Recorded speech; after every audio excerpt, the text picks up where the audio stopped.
আমরা হচ্ছি কৃষক মানুষ। আমরা জমির মধ্যে ধান ফলাই, ধান কাটি, ধান চাষ করি। আসসালামু আলাইকুম। অনেকদিন পর আমরা হঠাৎ করে হাওরের মধ্যে আসলাম।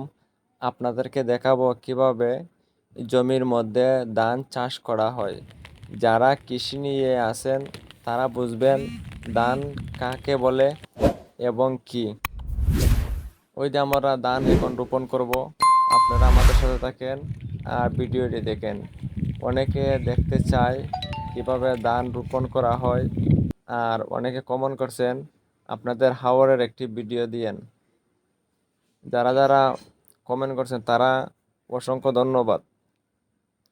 এটা হচ্ছে ধান রোপণ করার 5 দিন পরের ভিডিও। এটা হচ্ছে ধান রোপণ করার 10 দিন পরের ভিডিও। আর এটা হচ্ছে 12 দিন, ধান রোপণ করা 12 দিন পরের ভিডিও। আপনাদেরকে ধাপের ধাপ ভিডিও দেখাবো, আপনারা দেখেন। এটা হচ্ছে ধান রোপণ করার 15 থেকে 20 দিন পর, 15 থেকে 20 দিন পরের ভিডিও। আমি আপনাদেরকে সবগুলো ভিডিও দেখাবো, আপনারা ভিডিও দেখেন।